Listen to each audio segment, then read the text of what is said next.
We are live. Well, we are about live. I've got a box that says meeting is now streaming live on Facebook. There we go. You're all set. So I will call this regular meeting of the Northridge Local School District Board of Education to order on Monday, April 19th, 2021 at 6:32 p.m. Mr. Schmidt, do you have someone keyed up to lead us in the Pledge of Allegiance? We do. We actually still have the 7th grade. Today was a hectic Monday. So we still have our 7th graders from 7th grade math students leading us today. That's great.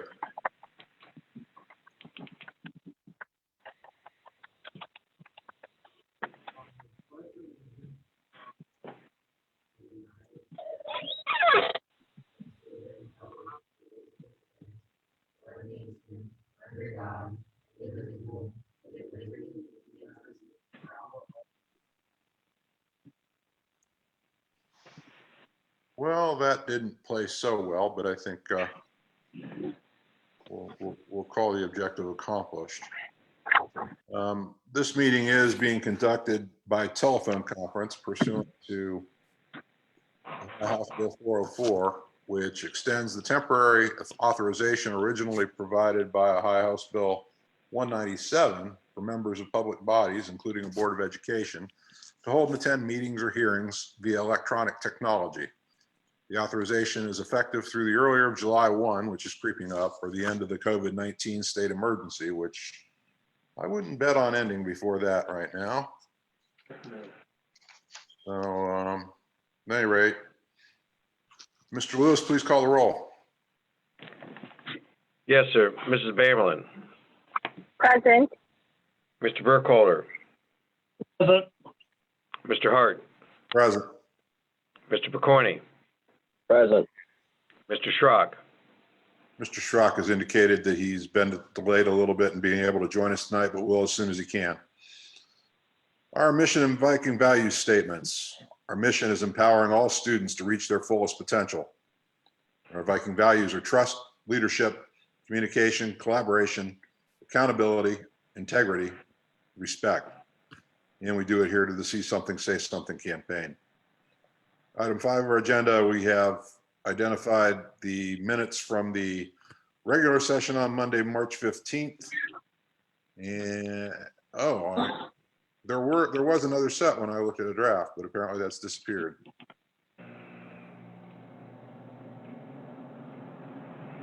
At any rate, there's the minutes from our regular meeting last month, Monday, March 15th, 2021, submitted to the board on April 16th, 2021. Are there any corrections, additions, comments? Hearing none, is there a motion to approve? I'll make it. I'll approve that. I think I've got a motion by Colonel Picorni to approve the minutes. I don't know who the second was. Is it Rick? I'll second that. Mr. That's Burkholder? correct. Very good, thank you. Mr. Lewis, please call the roll. Mr. Picorni. Yes. Yes. Mr. Hart. Yes.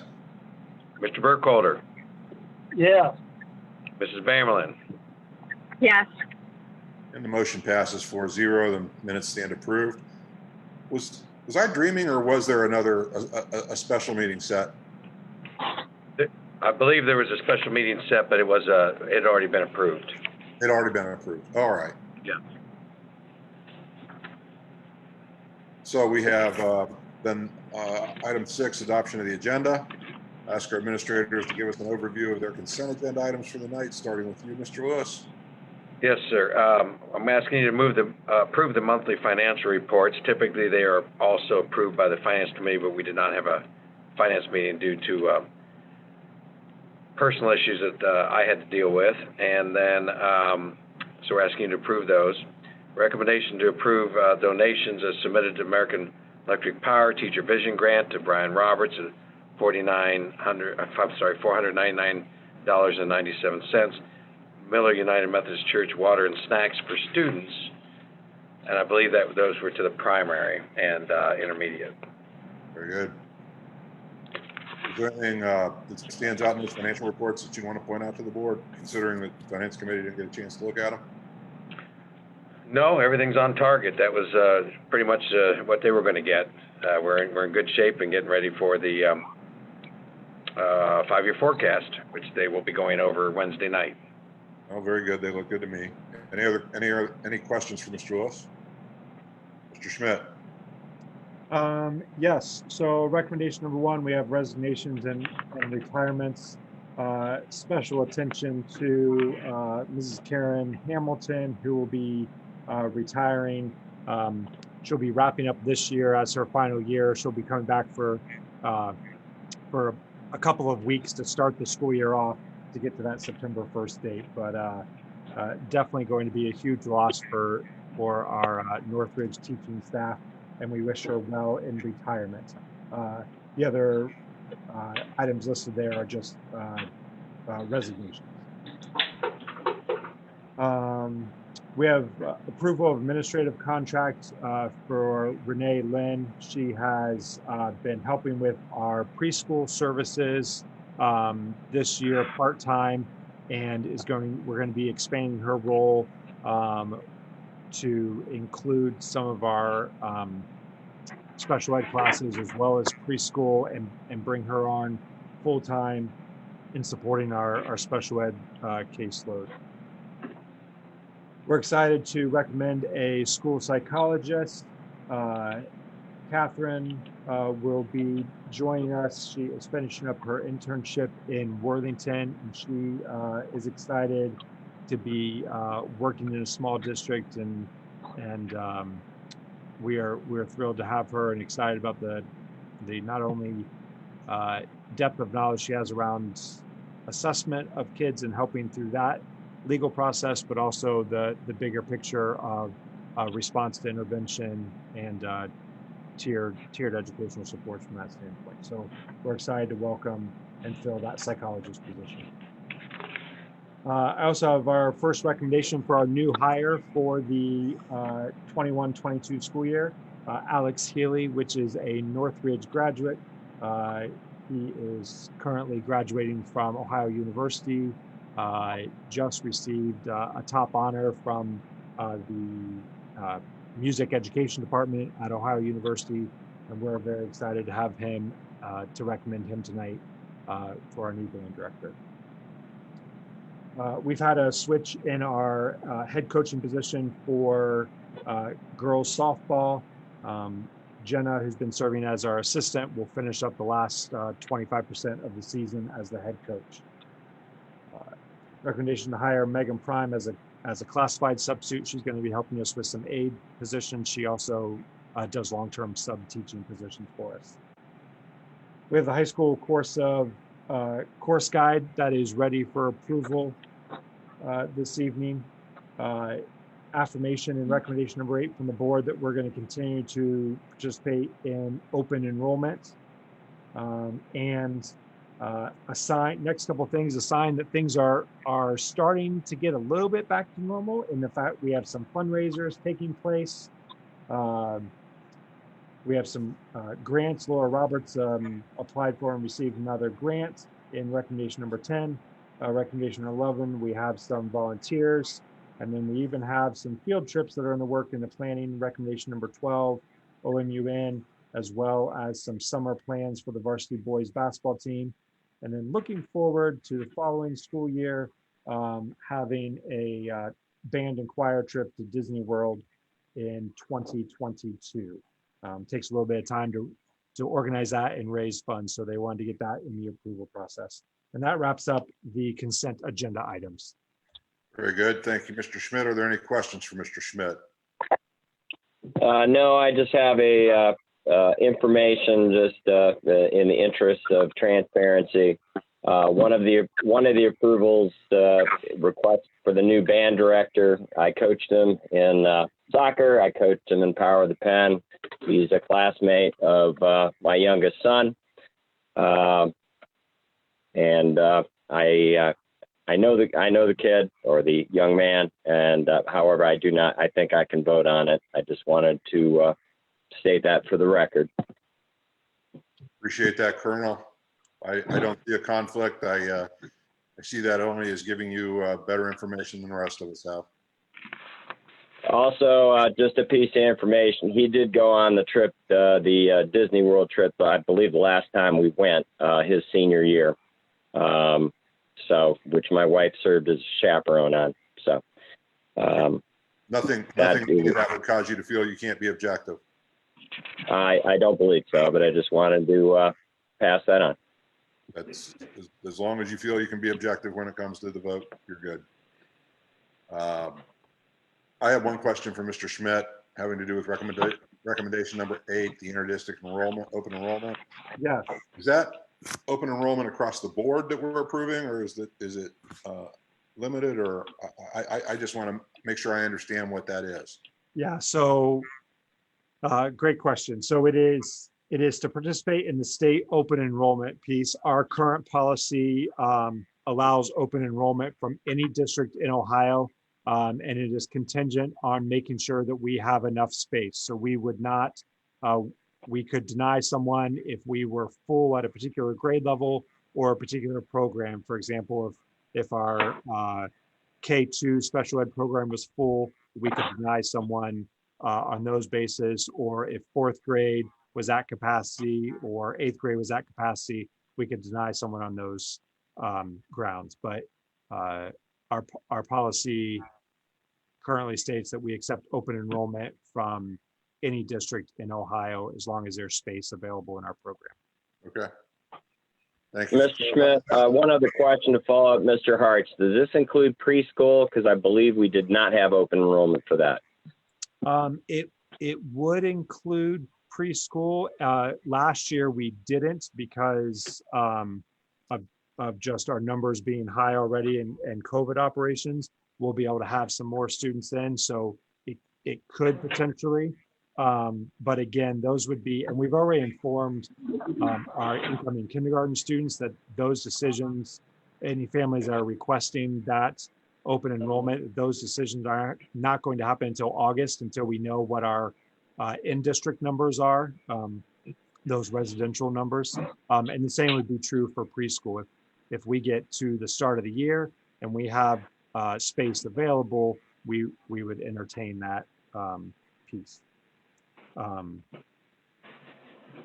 Since we didn't have a finance committee, can I ask Mr. Lewis what the impact would be on transportation? I know that was an issue last year, one of the reasons we didn't do it. If I may ask his opinion on this. Sure. Yeah. Specifically preschool. And I would say, and before absolutely allow him to answer that, but our numbers are already increasing for preschool. So I would expect that we wouldn't accept open enrollment, because it's a special education program and we are typically at capacity with our ratios there. So it is very unlikely that grade level would have room for students. But on the transportation piece, Colonel, is that we're only transporting students in district. Open enrolled students are only transported if they can be located at a current drop-off, a pickup and drop-off. So, and that's a case by case. So on the preschool side, it should not increase our transportation costs. Okay, thank you very much. Good questions. Thank you very much. Any other questions for Mr. Schmidt? Hearing none, is there any need to modify the agenda? And hearing of no reason, is there a motion to approve it? I'll make it, Picorni. Is there a second? I'll second it. Mrs. Damerlin. Motion by Colonel Corney to approve the agenda, seconded by Mrs. Bamerlin. Mr. Lewis, please call the roll. Mr. Picorni, Yes. Mr. Hart, Yes. Mr. Burkholder, Yes. Mrs. Bamerlin.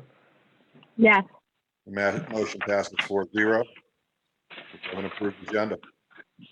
At this time, before we head to our scheduled visitors, I did want to engage in just a little bit of housekeeping.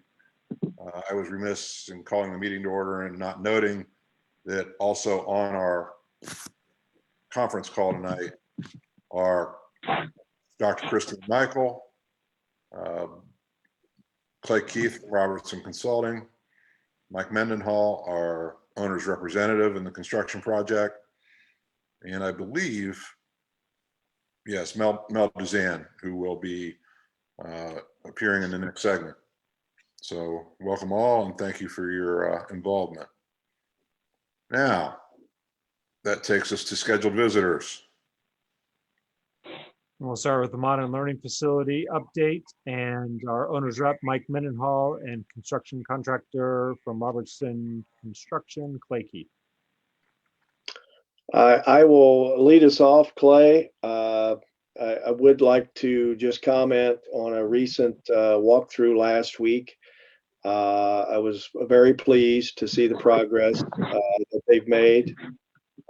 Keeping in mind that this is the final push to the finish line, our substantial completion date in June. The Robertson team has done an extraordinary job communicating and coordinating their subcontractors. They've maintained a high level of quality in the workmanship of the work that's been completed. As the completion of the work internally goes on, they have now switched to the exterior. They've started on the parking lot. It actually began the site prep work for the new parking lot. Curbs are going in. My understanding is sidewalks will be going in as well. So basically what is happening, they're at that point now where they can move back outside. Most of the materials, heavy stuff, has already been delivered. It's in the building, so they can complete the work internally. But now they'll move outside and really change the whole complexion of the job site once they complete this work. So I will just say it again. It is really nice to work with people who want to work with us, and I think that's what the Robertson team has demonstrated throughout the last year. So it's been a pretty smooth project. I certainly wish every project I was involved in would be this smooth. I'm very hopeful that they will be, but this has been a really good team, including everyone on this call, the board members, administrators. I think we've all worked very well together. And I think a direct result of that is the deliverable, which is the building, the K5 that you see. So I'll let Clay jump in and share his thoughts. Thanks, Mike, and I agree with your sentiments. The communication in the team has worked very well together and established a cohesive construction team. And when I say that, I mean the board and the administrators to make this happen. I do want to hit a few points within the monthly report. And Scott, if you could go to page 7. I just wanted to update the board a little bit on where we're at in each area of the building.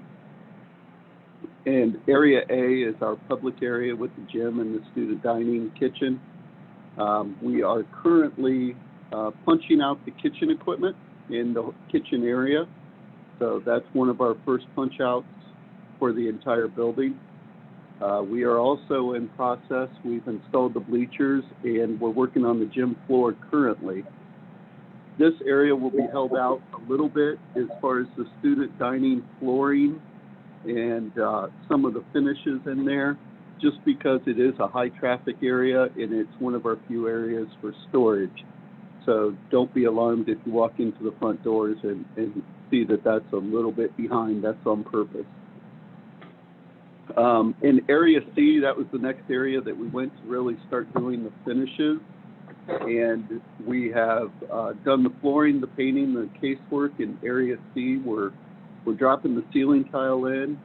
The mechanicals have transitioned over there to put finishes, such as your technology, electrical outlets, lights are in, the sinks are going into the casework. So we're getting real close to the finish over there. and they're currently installing the flooring in the corridors. Our next area is B1. We got our above ceiling inspection for area B1, so as soon as they finish dropping tile in C, they'll move over to B1 and start dropping tile. They're already over there working on casework, finish paint, and moving forward. And then obviously B2 is going to be our last area that's going to be coming through with finishes. As Mike said earlier, we've transitioned to the outside. We're starting to get the asphalt prep in place. We do expect to start putting asphalt down in May, so that'll be coming up as a positive. The water treatment plant we've done a startup back in January, finishing some minor tweaks on punch list. But that area will be on hold until we can move the generator from the current high school, middle school building over to that area with the new generator serving the high school, middle school. We are scheduling and getting ready to start the high school, middle school doors and administration area. And we also have completed the GMP and the bid for the turn lane on Northridge Road.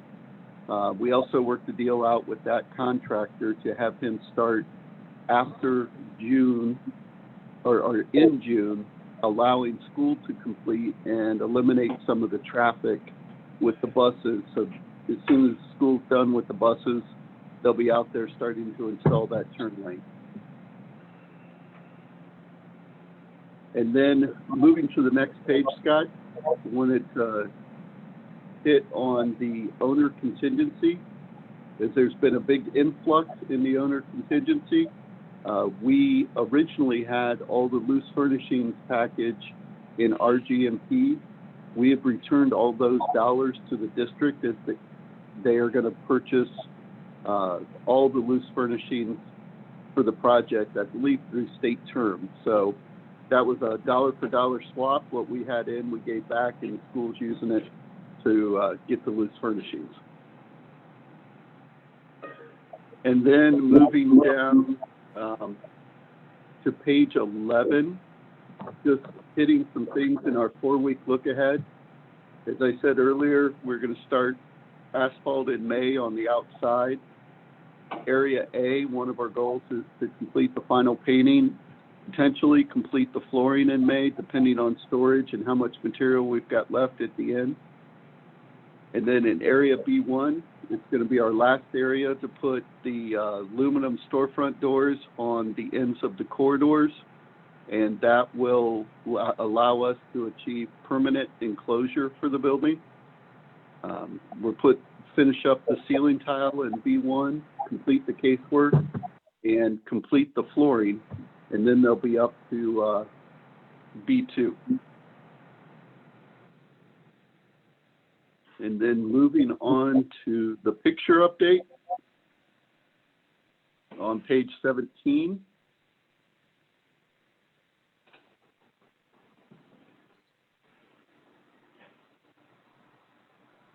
There you go. That is a view of the student dining access doors out to the playground area. That's in area A that they got complete a couple weeks ago. The next area is some of the curb work and asphalt prep, as well as the administration elevation, showing the metal panels with the green stripe and the storefront, so you get a real good picture of full exterior view. And then down below is the curbs, and again, prep to create the parent drop-off. That's over by the gym and the mechanical room. Then the new main entry storefront and vestibule. We had a little hiccup here where we originally had one size panels, and we made a switch later in the design, but not the whole team caught it. So we had a 3-inch bust where we had to frame out that top portion with the green stripe to bring it out to meet the brick. Of course, we went through architect and everybody for approval on that, but it's something you would never know if we didn't bring it up. The next picture is an elevation at the back of Area B. Again, another full view. Besides the coping and the corner trim that goes on the metal panel, that is what the exterior of the building will look like. I think it'll look a lot better once we get some grass down, but that gives you a good view. Another view of the entry vestibule as you walk into the building. You can see, I believe we've got the ceiling panels in there. And that's going to be a good view. The next one is the front of the admin area where the greens, it's the admin area. The framing that you see up there will be the green stripe, and I believe the building lettering goes on that elevation. Another elevation of Area B, this is on the other side where the ends of the corridors come out, and we've got these little insets for it.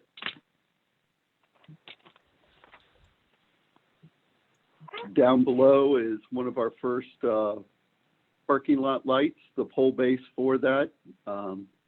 The poles and lights should be coming up either the end of this month or very beginning of next month. Another view of the parking lot with some final or close to final grading. And then close to a finished classroom in Area C. Ceiling tile, paint, floor, and casework.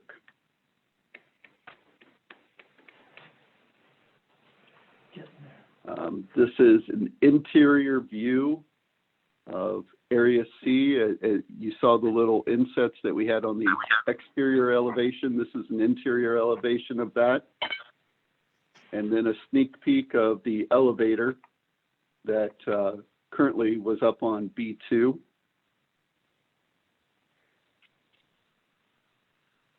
The group restrooms in student dining. And then a classroom in B1, and you can see how the finishes are progressing. This has the casework in, but doesn't have all the ceiling tile or the flooring in yet.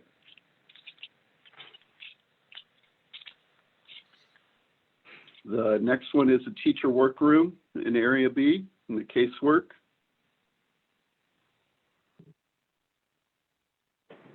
I'm not sure why these pictures got in there, but Ben thought they were very intriguing of the grills and diffusers that go in the ceiling.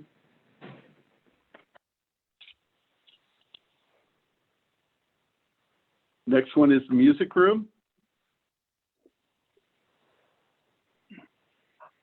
The gymnasium, and as I said, we got the bleachers in the gymnasium. You'll see just a little glimpse of the flooring that we had to put in prior to the bleachers going in.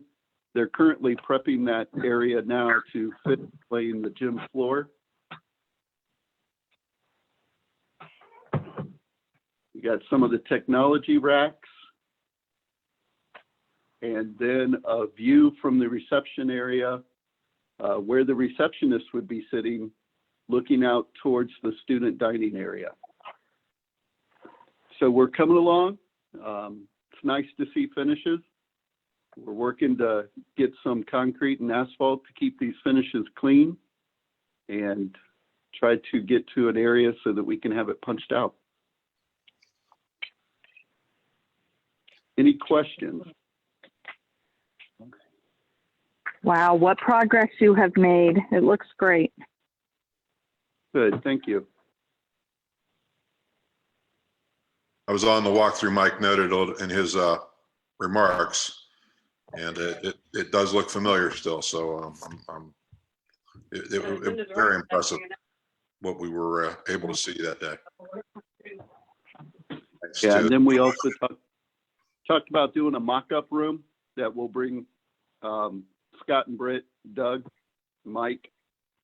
Once we get that mock-up room ready, we'll get you in there to take a look at it, and we'll kind of set that as the precedence for what the expectations are as we move through the rest of the building. And I'd like Mrs. Beaver to be included in that. Sure. Anyone from the district that you want. Anyone you want involved. Yeah, absolutely. That's exciting. Thank you, Mike. Thank you, Clay. I can assure you Mrs. Beaver will have more input than I will. I don't know about that. All right. I don't know either. Any other questions for Clay or Mike this evening? I don't have a question. This is Britt. I don't have a question, but Clay, and I just want to tell the whole team, I've been involved in several building projects, and this has to be the best one I've been involved with. Much appreciated. We put a lot of time and effort into making sure this building was for Northridge, and I'm proud of it. Very proud of it.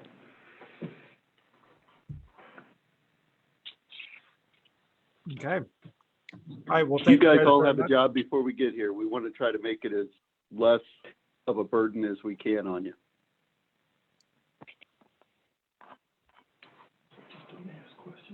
All right. It would be very impressive, Clay.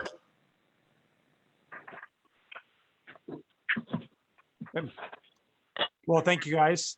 I'm going to move on to our next scheduled visitor, which is Mel Duzan with the Northridge Education Foundation. The board will remember we've been talking about the Education Foundation. Mel's going to give you a little bit of an introduction overview, but we're very excited that has been, as we previously shared, officially established. And Mel has sort of an update on where things are. So Mel, welcome. Thanks for joining us. I know she said she was a little overwhelmed by all of the awesome pictures from construction, so it may take her a moment to catch her breath and composure to talk about our next steps. Yeah, that was those pictures just a little overwhelming, and it just is amazing to see. So I am a little choked up, so I apologize for that. In October, Stacey and I received our nonprofit status. Basically, we are going to try to pursue and obtain grants and funding for additional educational experiences for staff and admin and students, of course. Our goal is to provide excellence in education, arts, athletics, and overall well-being of our students and staff, which will lead me to, I guess, our, with COVID, we've kind of been at a standstill, not able to do as much as we'd like, but behind the scenes, we have been working. In our first, you can go to the next slide, Scott. Okay, and go ahead. Mel, if I can Yes. interject real quick, just going back to that idea, that goal of providing excellence in education, arts, athletics, and overall well-being of students and staff. Part of the brainstorming or dreaming behind the Education Foundation is we have a lot of smaller organizations that are working hard to support our students. So the athletic boosters, the music boosters, the PTOs, the academic boosters, and a lot of those parents are overlapping between groups, and a lot of the activities overlap. And so the idea of establishing a foundation not only has some benefits from that Mel's going to talk about as far as grants and funding, but it also allows us to build a little bit of synergy around that idea of promoting excellence in education, arts, and athletics. So it is definitely a combined effort, and we're excited. As Mel said, a little bit slower start because of COVID, but there's some great things happening. So thank you, Mel. So our first, excuse me. So our first endeavor is the Viking Exchange. The Viking Exchange will be a food and clothing pantry that'll be located in the school. We talked about, excuse me, we've spent some time talking to teachers, to the admin, even students about what we could provide, what's the needs at school. So we are looking to provide food, Viking wear, used equipment for students and families without that stigma of going to a food pantry. So how would we do that? We will accept donations. So my first step is going to be, once Scott has given me a spot, I think we're going to ask parents to first send in all of their used Viking wear and sporting equipment. I really feel that parents have, right before summer, parents purge. So we're hoping to get that before they purge this summer. But as a mom, I'm always looking for a kid that can use my kids' old stuff that they've just outgrown. It's always in good shape. It's just outgrown. So I feel like having that inside of the food pantry would allow kids to go inside, see what there is, and if they are hungry, they need something at home, then they can take that. So I have spoken with, I've been to 2 different food pantries here local, and I've spoken with the Mid-Ohio Food Pantry. Chuck was, I was hoping to have everything kind of buttoned down before this meeting, but Chuck went on vacation, and then when he got back and we were planning on speaking, he got COVID. So we haven't kind of finessed all of the details in which to create our own food pantry there, but I'm hoping to have that settled within the next month. So the way we're going to fund this is we're going to try to apply for grants. So we have just received our first grant for $3,200, which will buy, we've got the shelving donated, but it'll buy all the other startup items that we're going to need for this pantry. And we're already starting to pursue the grants for the Krogers and the Walmarts. There's a lot of money out there. So once we get the go ahead, I guess we're gonna start pursuing that. And then I plan to have at least one big fundraiser per year. And with that money, it could go to supply things we don't have in the food pantry. It could also provide grants for students or teachers for items they may need. So we're hoping to get started with this pretty soon. Anybody have questions? I was gonna say, thank you, Mel. I think kind of recapping, this is a great first step for the foundation in working towards, the goal of promoting, provide excellence in education, arts, athletics, and overall well-being of students and staff. So kind of focus on that well-being of students and staff.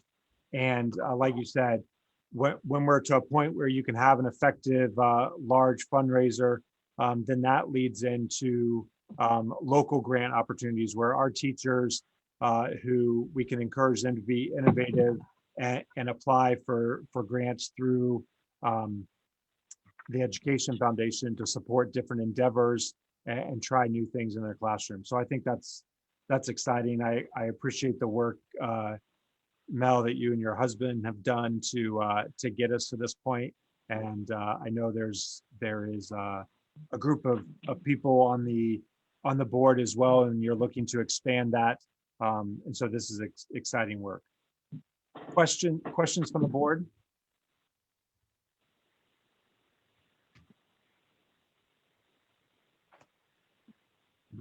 Sounds like we're good. Anything else from you tonight, Mrs. Juzan?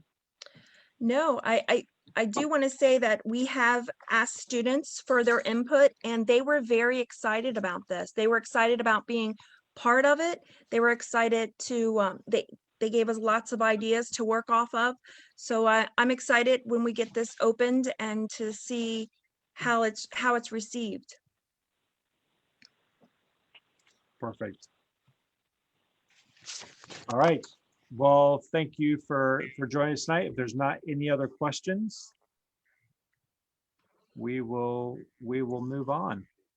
Yes, Mrs. DeZan, thank you so much for all you and your husband Stacy have done for Northridge and working through the levy, and now with this education foundation. I agree, it is incredibly exciting, and look forward to hearing about all the successes that come about because of it. Thank you. Mr. Hart, I am not aware of any comments from staff or community visitors this evening. Mr. Lewis? Nor am I. Very good. Then that brings us to our discussion items. Mr. Lewis? And I know you didn't have a finance meeting. We did not, but one of the things we will be having, I believe, Wednesday night, the best I can tell here, and this coming Wednesday. But one of the things that I would like to share with the board is that Scott and I are working, and Marlene Roser are working closely with the Ohio OFCC on that $1 million match. And so we have collected the information that they need, and we are forwarding it to them and working with them to get that completed before the end of this year, hopefully to be, like before the end of this next month, to be able to collect that money probably 1st of July or middle of July. So we're kind of excited about that with a 10% holdback to the end of the project. But working closely with them, we are the very first district to be going through this program. And so we're helping them, and they are helping us learn the ways through this process. Also, I want to share, what's that? Yeah, I know you reported to me how disappointed you were that you were going to have to spend at least a morning and maybe a day getting trained. And when the day came, they decided, well, we're going to skip the training and you just send us in and we're done. Yes, it's kind of very disappointing. They weren't quite ready with their software, so they're going to load it for us. Very disappointing. I just broke your heart. Yeah, it really did. Before we go any further, though, I also wanted to note that Mr. Schrock has joined the meeting. I noticed that at least five or so minutes ago. I know we try to put a time on the agenda. If everybody has that, please speak up with the time. But otherwise, he's been in since I think at least 7:07. I've noted that. Thank you. Then moving forward, we would have been updating the preliminary 5-year forecast numbers or to the finance committee. We'll still be, we do it, I button it down a little more for the May anyway, but I'll be sharing that with them Wednesday night. I can tell the board a little highlight that I'm very pleased with the way the 5-year forecast looks right now. Much nicer view than in October. So I'll be sharing that with you in full after this, this next month. But just giving you a sneak peek, I'm very happy with where we are going out 5 years. Very good, Mr. Lewis. Are there any questions for Mr. Lewis? Hearing none, we'll move to the building and department reports. Absolutely. And I apologize. I don't recall that this was sent to you. And so I will get that sent to you right after the meeting for your full perusal. But let me give you a few highlights. First of all, it is testing season, which is unfortunate in the amount of time that it takes up. But we have a lot of testing going on. And it started this week in grades 3 through 5. The Kids Read Now program that Dr. Michael had talked about previously is starting to get up and running with the K-3 students. And our building leadership team at the elementary level is busy planning into school activities, following the modified safety protocols, of course, but include plans for a field day, walkathon, Parker's Park trip, clap out at the primary. We are also in the process of organizing evening for kind of a trip down memory lane for community members to come take a look at the primary and hopefully share some stories with us on video so we can capture some stories from the past. And then teachers are busy working on the master schedule for the new building. Can't underscore this enough, as much of work that you're seeing visual pictures that the Robertson team has been doing. Mrs. Beaver and her team have been doing just as much work behind the scenes. It's quite a bit to to combine our pre-K 5 building, and a lot going on. And I just applaud all of their work in preparation for the new building. We talked about middle school teacher Laura Roberts was asked to be code.org ambassador for Battelle.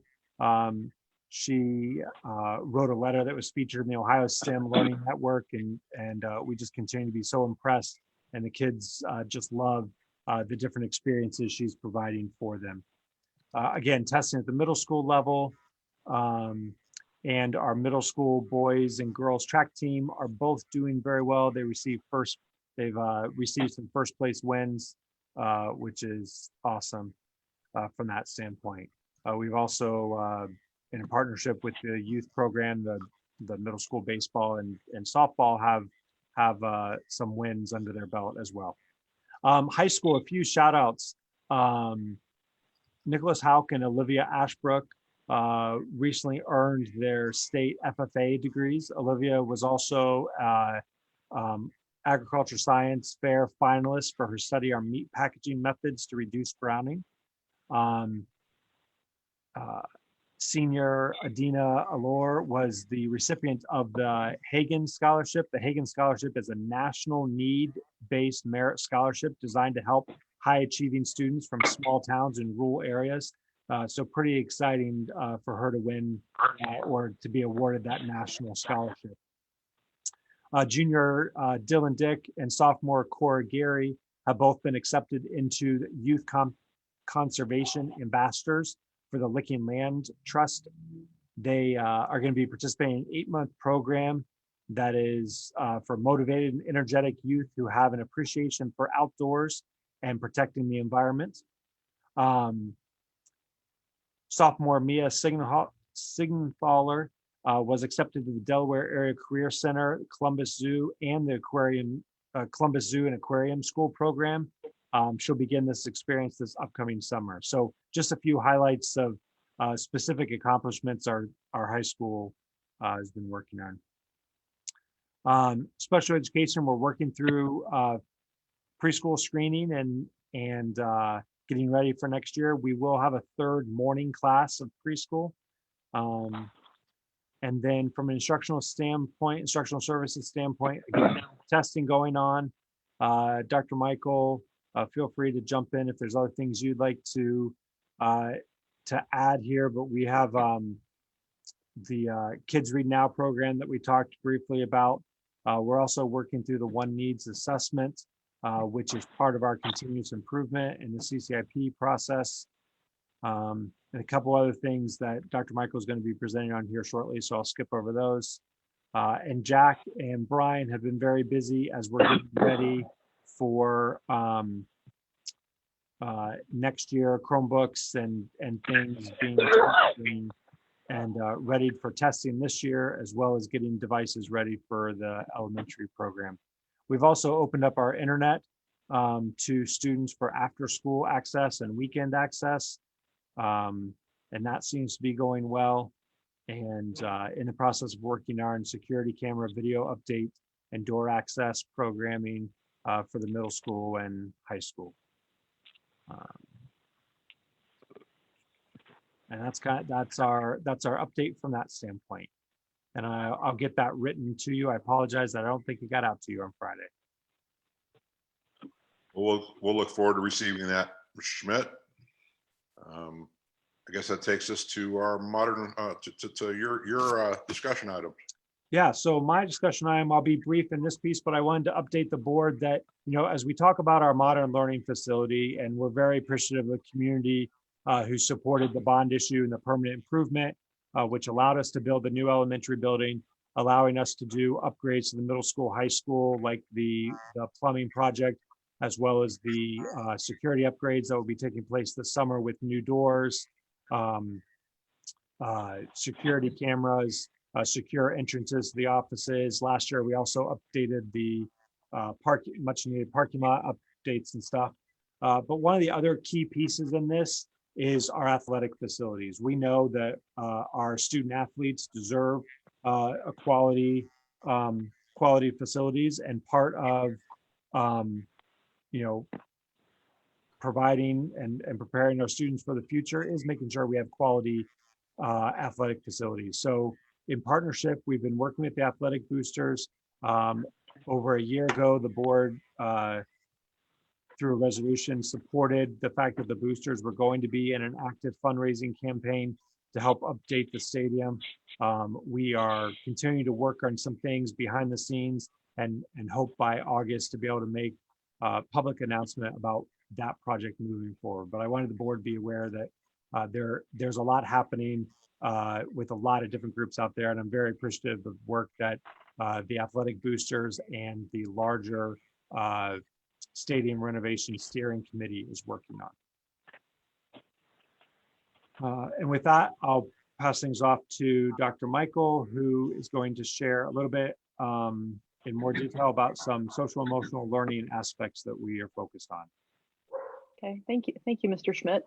Hello to the board, who I didn't have a chance to say hi to everybody as we were logging on at different times.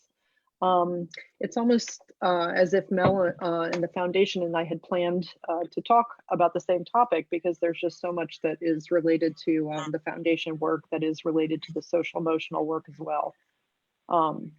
So, Mr. Schmidt, do you mind if I just say next when it's time to move on? That's fine. Okay, great. Okay, 1 second. There we go.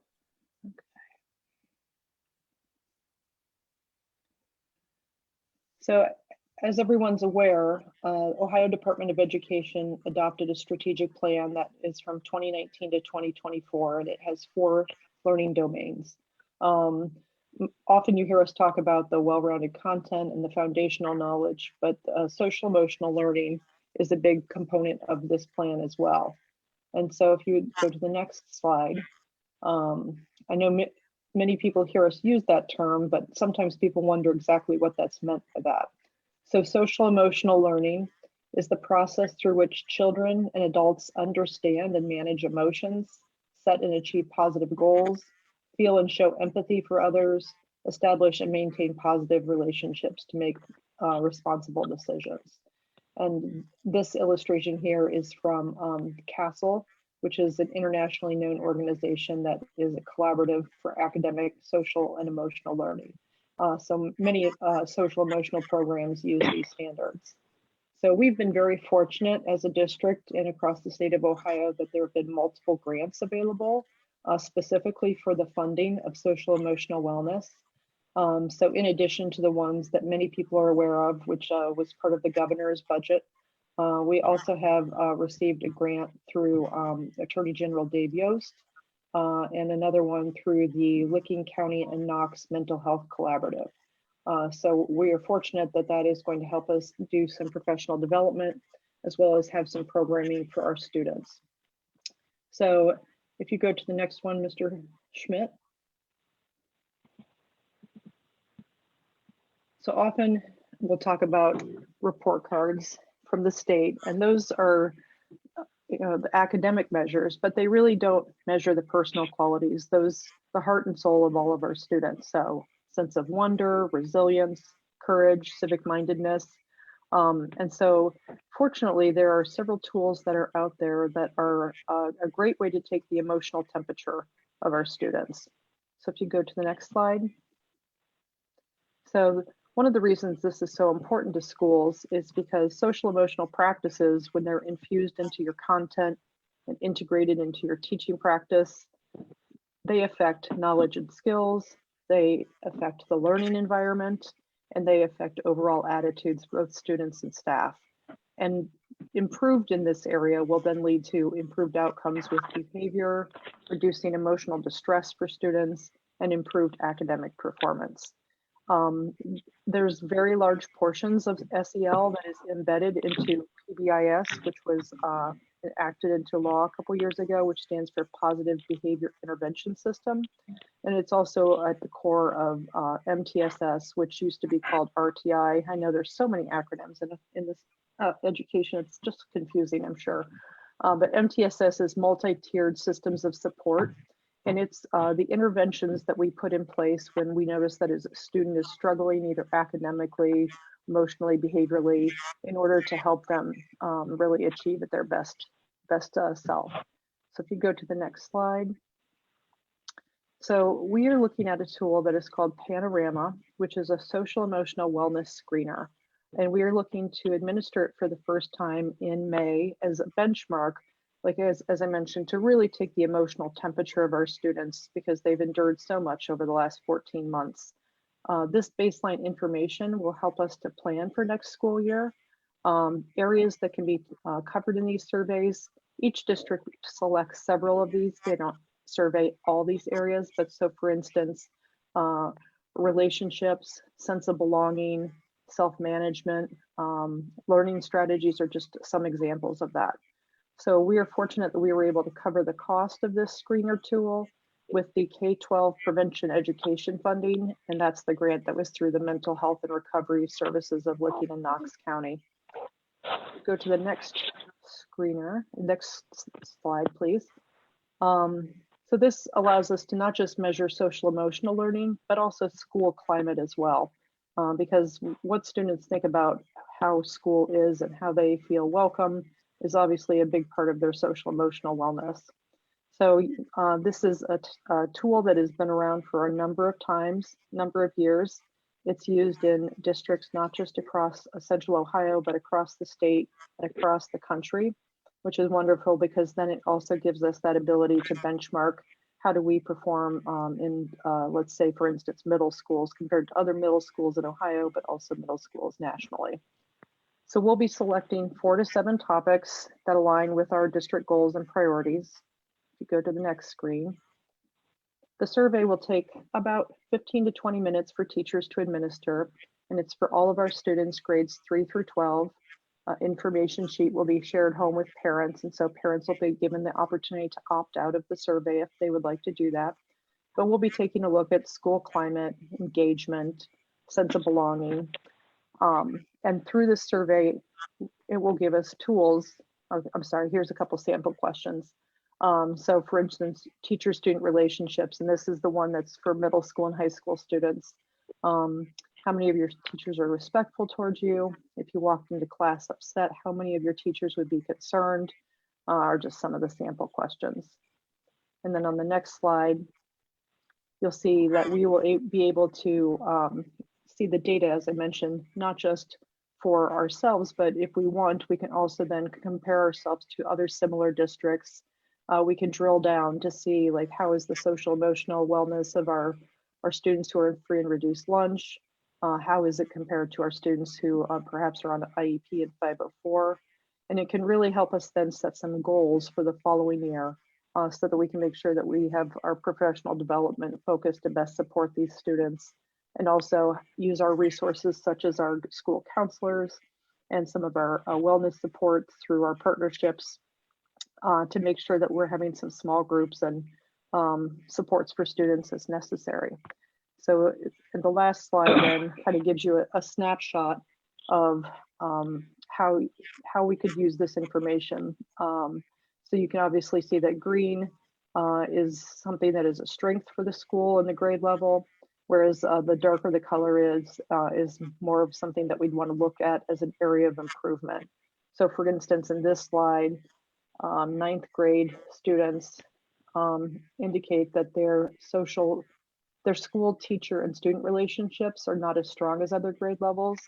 And so in this instance, a district or a school would want to really have the opportunity as building leadership team and as teacher-based teams to kind of look at some of the practices and see if there are some small tweaks that they can make to their PBIS system to make sure that we could try to grow those relationships for the future.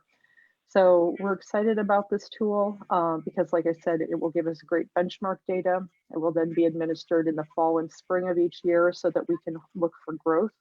And this is different than the OES data that the state offers. I believe Northridge participated in that for the first time last year, and so we'll be participating again.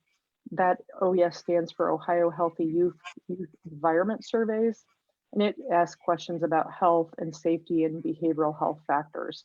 And that is just for middle school and high school as well. But again, we feel so fortunate that we have financial resources from the governor's budget and through several different surveys, so that we can really provide supports to our students that will help them be their best selves, so that then they can achieve to their highest academic performance as possible. So, and that is the end of it. I think I forgot to tell you when to switch, Mr. Schmidt, but I'm sure you followed along. Yep, no, you're good. I got you. Okay, and are there any questions that I could try to answer from the board?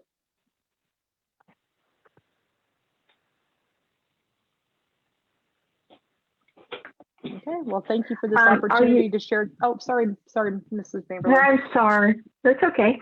I was just wondering, one, I think it's fabulous that we'll be able to kick this off before the end of this school year, as I feel that having a year of uncertainty has really impacted our students, and might give us, again, like you said, a place to jump off and understand where we can help focus our efforts and for our students next year. Do you think that we have the tools in place already that will be able to help address some of the key areas that we are able to identify next month? I think we have a lot of them in place, and one of the things that we've been doing is holding off until we have this data.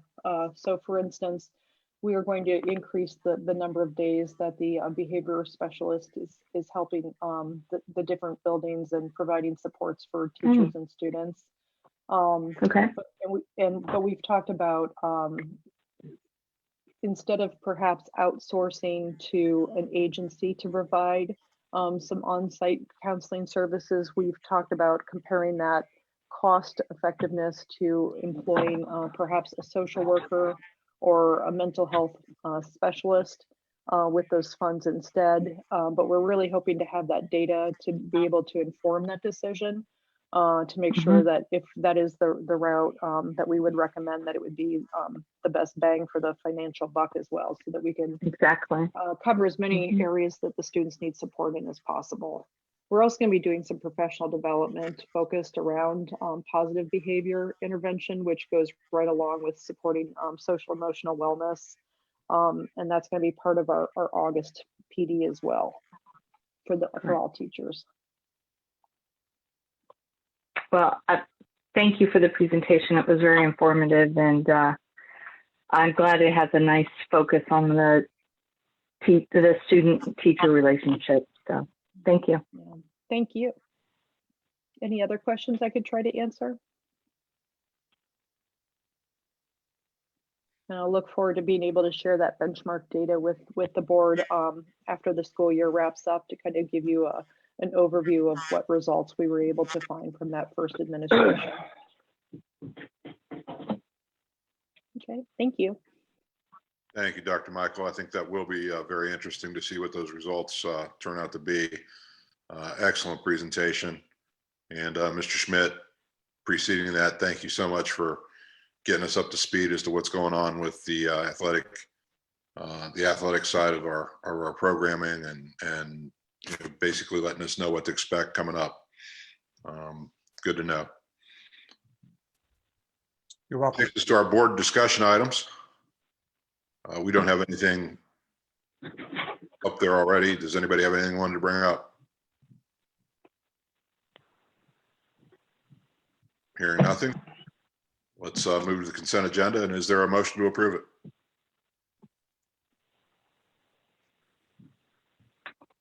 This is Mrs. Bamerlin. I will. Oh, I'll second it. This is Mrs. Bamerlin. Who had the motion? I couldn't quite pick it up. Rick, Mr. Burkholder. Got a motion by Motion by Mr. Burkholder, seconded by Mrs. Bamerlin to approve the consent agenda. Discussion. Colonel Yeah, this is Mr. Picorni. Couple comments. Go ahead, Colonel. I just wanted to thank Brian Roberts for doing the paperwork to the grant that benefits the students, not him personally. And I just want to state, for the record, Karen Hamilton, I've worked with her as a board member. She does a terrific job, both as a teacher and in the building, and serving as a mentor for a lot of other teachers. She was one of the big proponents of the Fontes and Pinnell system, the reading program, which we started at the lower grades at the elementary school. And she helped educate me, and I know I passed on what I learned from her to both Dr. Briggs and Mr. Smith. And we now have expanded the use of that reading program, which, while costly, I think it's worthwhile. I also want to thank her for her years of service in the Northridge School District. Also want to thank Mr. George. He wasn't with us for more than a couple of years, but I've enjoyed my interactions with him. I do work with him also on a non-board related issue with middle school soccer, and he helped keep the ship afloat during trying times last year for a couple months. So I want to thank him for his efforts and wish him and Mrs. Hamilton nothing but success in their future endeavors. Here, here. Thank you, Colonel. Yes, I echo those comments as well, and I know you speak for the whole board. Well said. I know there was one that I wanted to note. We talked about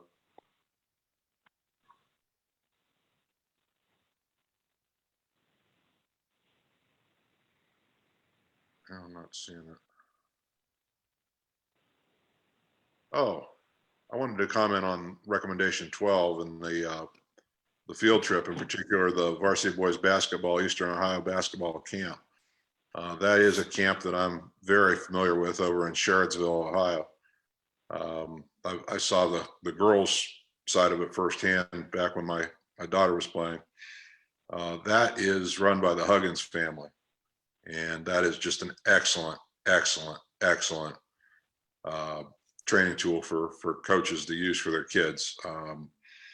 It's just an unbelievable setting, and you've got people that just really understand basketball that are putting it on. So pleased to see that pop up.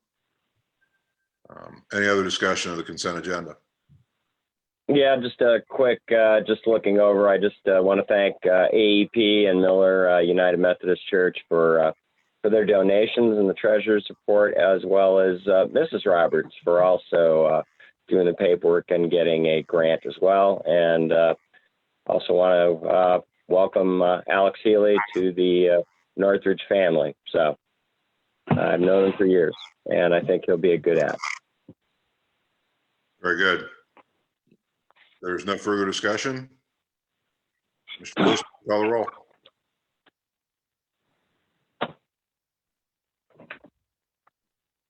Mr. Schrock.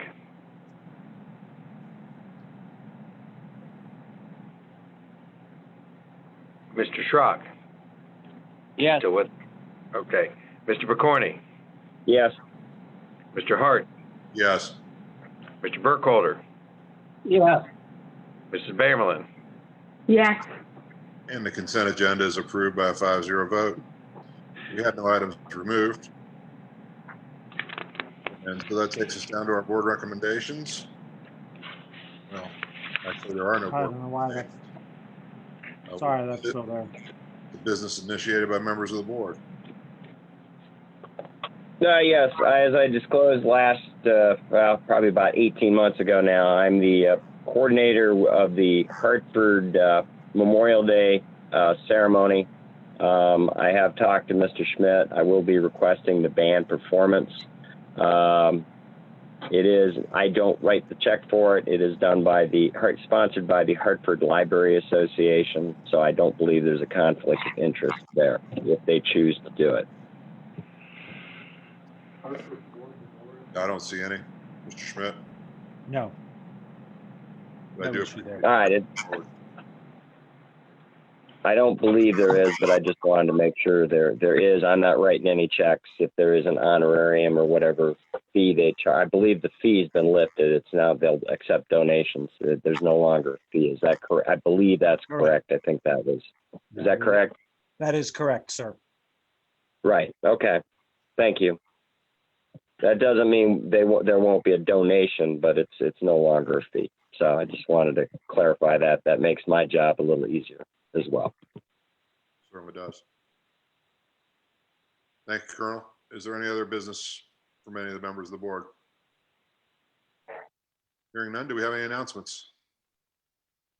Ms. Damerlin, I would like to announce that coming up in May is the high school musical.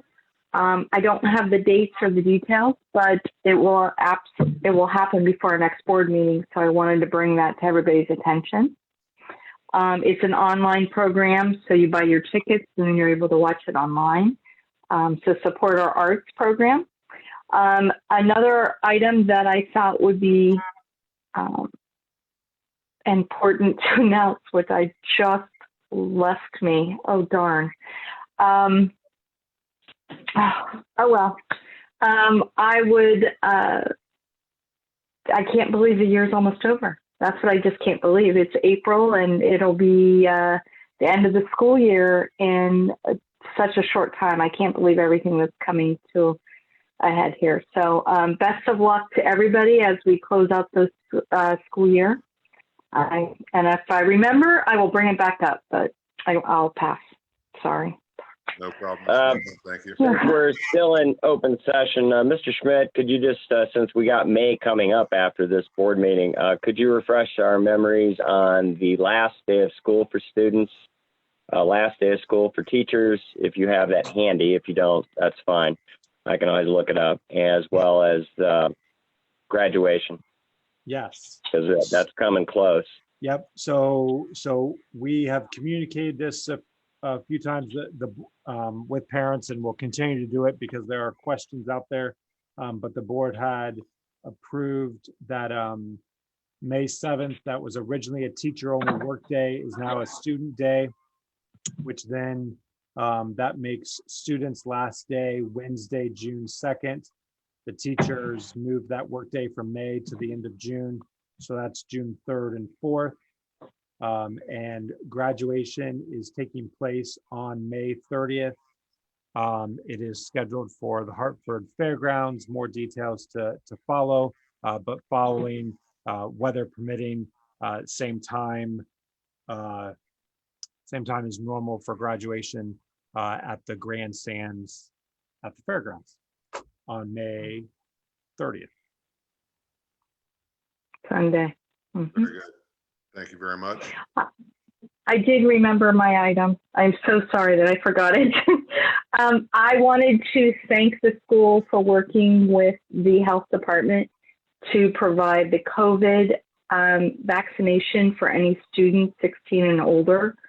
That's coming up this Thursday. It's very quick, but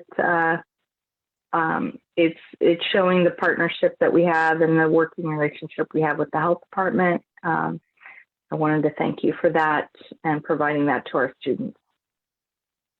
And Mr. Schmidt, thanks for sharing that with the board. I know it went out on the all call and messages. Mm-hmm. It was good to know that that was happening. Yes. Any additional announcements? Hearing none, we will reaffirm the time and place of our next board meeting, and that is Monday, May 17th at 6:30 p.m. That'll continue to be virtual online. And our next committee meetings, there's a academic committee meeting on Wednesday, April 28th. That'll be at 6:30, virtual online meeting. We have a finance committee meeting Wednesday, May 12th, 6 p.m. That'll be, I'm sure, a district office blended virtual online meeting. Mr. Lewis, I believe you said you're having another finance committee meeting next week? Yeah. Yeah, let's put the 21st down. It hasn't been, I believe that's been confirmed. So day after tomorrow, Wednesday, 21st of yes, of April. Yes, finance. Thank you. we'll add that as an item. Same thing, district and virtual. Yep.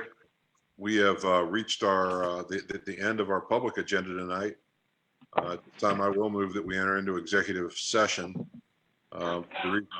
With the box that's pre-checked on our agenda, preparing for bargaining sessions with employees. I guess I can include reviewing negotiations since that's applicable now. And I'd also like to add the box that's not checked, the first one, to consider employment of an employee as well. I think there's a brief item I think we ought to touch on. So is there a second? I'll second that. Okay, we got a motion by myself, seconded by Mr. Burkholder to enter into executive session for the reasons stated. Mr. Lewis, please call the roll. Mr. Schrock, Yes. Mr. Picorni, Yes. Mr. Hart, Yes. Mr. Burkholder, Yes. Mrs. Bamlin. Yes. And the motion passes 5-0. We will be going into executive session at 7:47 p.m. No decision expected coming out of executive session. For any members of the public that are listening, are on the meeting or observing the meeting on Facebook Live, our procedure now will be to go off Facebook Live for the period of the executive session. The